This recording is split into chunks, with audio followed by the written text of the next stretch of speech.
Oh, it's hot. Oh, it's so hot. It's so hot.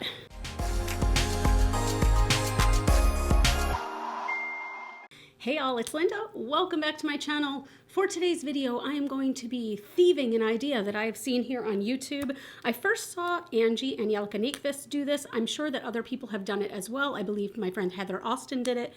But I'm going to be talking about palettes that I think just have a really interesting color story. I feel like lately especially, I am seeing so many eyeshadow palettes come out where I'm just like, holy crap. It's not necessarily that it's been done before, but it just bores me. I'm just bored by it. Now, this doesn't necessarily mean that a palette has to contain all fluorescent colors or they have to all be shifty multi-chromes for me to find it an interesting color story. Some of the ones I'm going to talk about today are going to be painfully neutral to some of you, but I still find them to be very good, cohesive, interesting color stories. I have 9 palettes that I'm going to be discussing. All of these are cruelty-free. Some of them are not available anymore. I'm going to be honest because I am on a low buy, so I'm not going to purchase new makeup just to talk about it for my channel right now, unless it's something that really, really intrigues me. So I am digging into my old collection. I feel like this is a fun activity for you to do at home, kids. Dig through your own collection and figure out what has the most interesting color stories to you. Again, maybe this is like a rainbow palette with every color in the world. Maybe this is a palette that just has one color in it and it's brown. Whatever, you do you, boo. I'm going to be showing you the palette itself, obviously, and swatches. Let's get into it. I don't even know what order to go. Okay, you know what? I lied. The order I'm going to go in, I want to do the one that I'm most wearing on my eyes right now. And that is the Unearthly Cosmetics Don't Be Jelly palette. I have to admit, when I first saw this palette, I was a little bit, I guess, intimidated by it because I felt like maybe there was no cohesion to it. But then I started seeing these color stories come to life in my head. When I looked at this, I was like, okay, you can take that reddish color and combine it with this purple to make this really neat color. And you can take these mossy sea moss greens and combine it with these vibrant blues. And it just suddenly was so interesting. I guess that's how I personally define what makes a palette interesting to me, is that I can see myself in several looks from the same palette. I could just see myself instantly wearing a bunch of different looks from the same palette, and also it doesn't go without saying that the multi-chromes in this are so shifty and so beautiful and just so perfectly pressed into the pan. I'm using quite a lot of alliteration. This is what I used on the center of my lid, and it's really shifty, but again, I'm not necessarily even talking about like the quality. All of these palettes I'm going to talk about today are what I consider to be quality products, but really it's the color story on this one that got me, and I feel like not enough people are discussing this palette. It's just so unique. The next one I want to go to, I will say, has been discontinued. It is no longer in stock, but that is the Angelica Fest and Odin's Eye Hela palette. Heel palette? I hope I'm pronouncing that right. This color story, the second I saw it, I was instantly hooked. This is perfect. It's pretty damn near perfect. I love how earthy this is. And when I say earthy, I don't mean there's blue in the sky and blue in the water and green in the grass. This to me is walking through a magical forest because you have these deep browns of the trees, right? You have these mossy greens, which are some of my favorite colors. But then you've got these vibrant pops in here that I feel like really bring forth the flowers that you see growing in the forest. And just like the shifty watercolors that you see and these just deep dark tones, just it goes so well together, but it is so unique and interesting to my collection. I have not found another palette that does this for me. When I think of earthy, there are 2 palettes I think of, okay? We have the Raw Beauty Christie palette that she did with ColourPop, and we have this, and they are both very different in their own ways. That palette is very Pacific Northwest, whereas this one, like I said, I feel like it's like walking through a fairy garden, and it just does things for me. This palette just was a dream for me, and I'm sad that you can't get it anymore, but if you do have it, break this one out. I know it's been a little bit. Break this one out and play with it because it's just such a unique color story. And again, this is one where I could see myself playing with so many different combinations of colors. Let's go for one that's a little bit more mainstream, if you will. You can still pick this one up and you can even buy it in Sephora. This is the Melt Cosmetics Smoke Sessions palette. I'm sure you probably also thought I was going to bring out the Gemini. I'm not going to bring out Gemini today. We all know I love the Gemini, but when I think of interesting color stories, I feel like Melt has the tendency to do a whole lot of monochromatic palettes, and that's really rad. That's their thing. Like, they have Millennial Pinks, they have She's in Parties, which is very heavily purple, they have Blueprint, which is heavily blue. This palette, I feel like, did a really good job at mixing a few things. So this palette definitely leans onto the green side, but these colors at the very end definitely shift to blue. But then you've got these like deeper tones here. So you've got this very, very deep, like probably the deepest green you can be before you go black.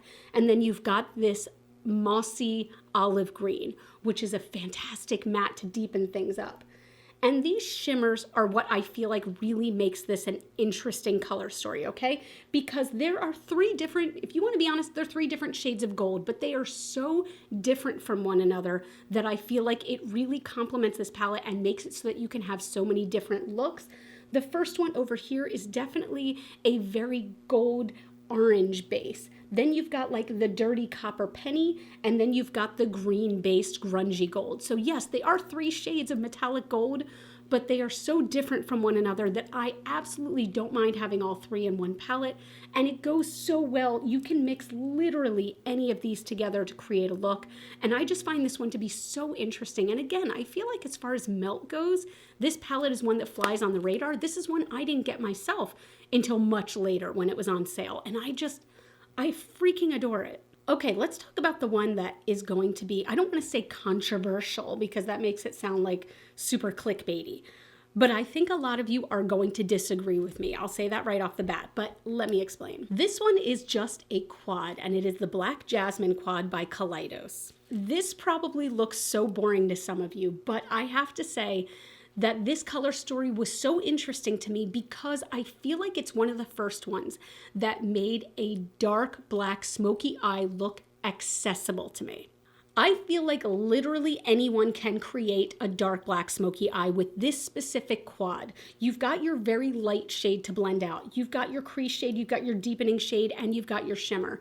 It is so perfect in what it does that's what makes it interesting to me. They didn't need 50 colors to get their point across. They did it in 4, and every one is so perfect with each one. Now, is this a palette that I look at and go, I can see 20,000 looks I can create with this? No, I might see like 3 looks I can create with this, maybe 4 looks I can create with this, but nonetheless, this to me is perfect because it just gets the job done. It has a specific purpose and it does that, and it's just beautiful. Yes, of course, the quality is there, but the reason this is interesting to me is just because it gets the freaking job done. I have so many hairs all over me. This is a problem. If you have long hair, you know the problem. It's just everywhere. I find red dust balls all over my freaking house. It's disgusting. Okay, let's move on. Where do I want to go next? Okay, you know what? Let's go to my Nomad palette. So I think you all know I really love Nomad Cosmetics eyeshadow palettes. And I feel like they are also good at creating these beautiful, cohesive color stories. But when I think of an interesting color story, the one that immediately came to mind was Royal Europe for me. This one is just so damn cool. They took a theme and just went for it, but all of the shades are different enough that I don't mind having every single one in this palette. You've got these beautiful royal jewel tones and then the multi-chromes to top them off. I think they did such a great job with this palette, taking you from some lighter mattes into some very, very deep mattes, and the whole shifty range of the jewel tone multi-chromes just, it's so visually pleasing to me. This one is just incredibly, incredibly beautiful. I really do feel like this is a standout palette for Nomad. And if somebody was looking for a colorful Nomad palette, this is probably the first one I would go to. Oh my God, I can't think of another word for it than just like interesting and intriguing. It's intriguing to me because when you look at this, how many different looks could you make? Because you could stay completely neutral if you wanted and just stick on this row right here. You could go full on blues, full on purples, full on greens, full on gold. Like, you can take this in so many different directions, but they all work together. You could easily, if you didn't want to stay in the same lane, you know, take your blues, mix it with your purples, and add this pop of multi-chrome that pulls from both of those shades. It's just such a cool freaking palette. It's so damn cool. Let's go for another one that some of you might find controversial, if you will. Maybe controversial isn't the word, maybe boring is the word. I think some of you are going to find this boring, but let me explain. This is the Wild Child palette by ColourPop. And the reason that I think this color story is interesting is because, again, you can create multiple looks with this, okay? But I feel like what makes this one interesting is that I feel like anybody could look at this as both approachable and pushing them out of their comfort limit, because you do have some very deep shades down here. You do have these bright shimmery golds. You do have one pressed glitter. Some people love it, some people hate it. I'm sort of in the middle with those. But overall, the reason that I find this interesting is just because of its accessibility to everyone. I've seen this on deep skin tones. I've seen it on very light skin tones, and I've never seen it look bad on anyone.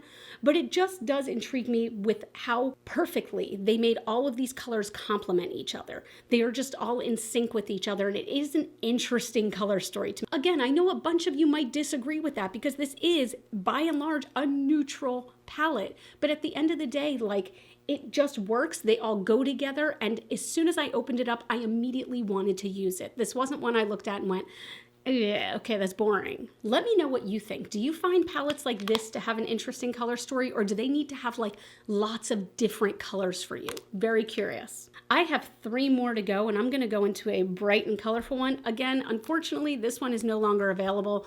But when I'm talking about interesting color stories that really intrigued me and inspired me, I couldn't not talk about this.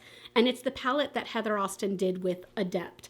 I will admit, and I've admitted this in the past before, when she first kind of showed me little glimpses of this palette before it was out, I was looking at it going, that's really pretty. I probably won't get a whole lot of use out of it. I don't know if you can tell how much use I've gotten out of this palette because it's so freaking interesting to me. And at first glance, it might not look like a lot of these go together, and they so do. You just need to play with them and mix them. Like, I almost look at this one like an artist's palette, where you just want to mix different things to get what you want out of it.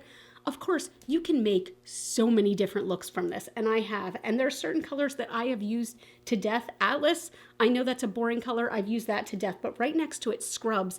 Do you see how big of a dent there is in that? And look at that shiftiness. Oh my God, it's purple. I think you can see it a lot of times in the mirror when I move it around, but it's like purple shifty to blue to gold. It's just stunning. It's so unique to my collection, and I just really, really love what they did here. I've got one more that's more on the neutral side and one more that is colorful as hell. So let's go with the neutral first. I debated putting this one in here because, again, it might be one that you all don't find to be an interesting color story, but it's for the same reason I think that I found the Black Jasmine to be interesting, is that they took a theme and they went like whole hog for it, and they do it perfectly. This is the Natasha Denona Sunset palette. This is, again, another one that I feel like kind of slips under the radar nowadays. When it first came out, people loved it, and now no one talks about it. This is a sunset in a palette, and I find this to be such an interesting color story. Again, I know a lot of people might not think this is interesting. To me, this really is, because it pushed me out of my comfort zone a little bit. When I used to do sunset looks, I would do them very mild, very pale, very just easy. This giving me that bright ass red, giving me the vibrant oranges, giving me this shifty, shimmery shade at the top. Like, I've used the hell out of this palette, and I will continue to use it time and time again because the color story is instantly intriguing to me. I open up this palette and I just like, I sigh. I like actually fucking sigh. It's so beautiful. Natasha Denona quality, again, is some of my favorites, but this color story really just does it for me.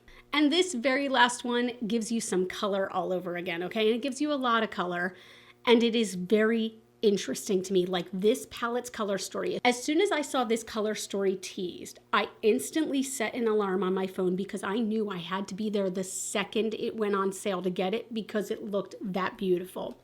This is the Batty Bean and Shroud It's Freaking Bats palette, and obviously it's Betty Jean, Batty Bean. It's just amazing. It's so amazing.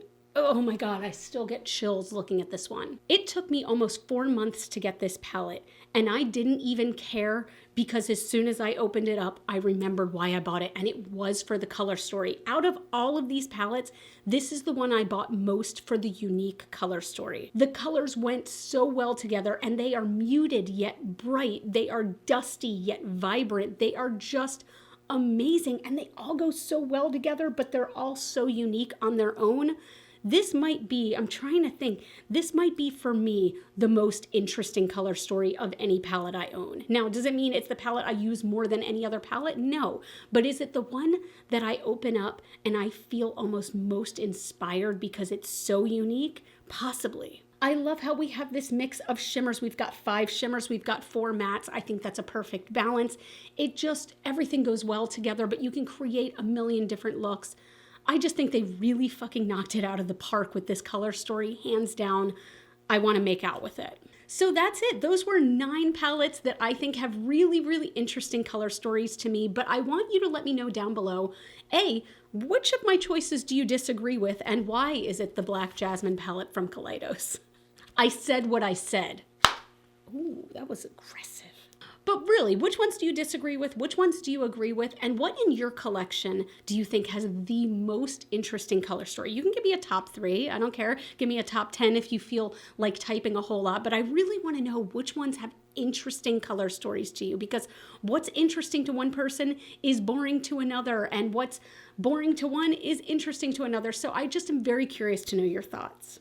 But that's it. I hope you enjoyed this video. If you did, I would love if you give a thumbs up, subscribe if you haven't already, become a part of the fam. We've got a good vibe going here. Everyone is like super positive, super friendly. I don't know how I got this damn lucky to have y'all in my life, but I do feel very lucky. You all can follow me on Facebook, Instagram, and TikTok, and Threads. I'm on Threads now. Are you on Threads yet? Let's talk. Those are all GlitterFallout, and as always and forever, you are super freaking rock stars. I love you so much with my whole heart, and I'll see you in the next video. Bye.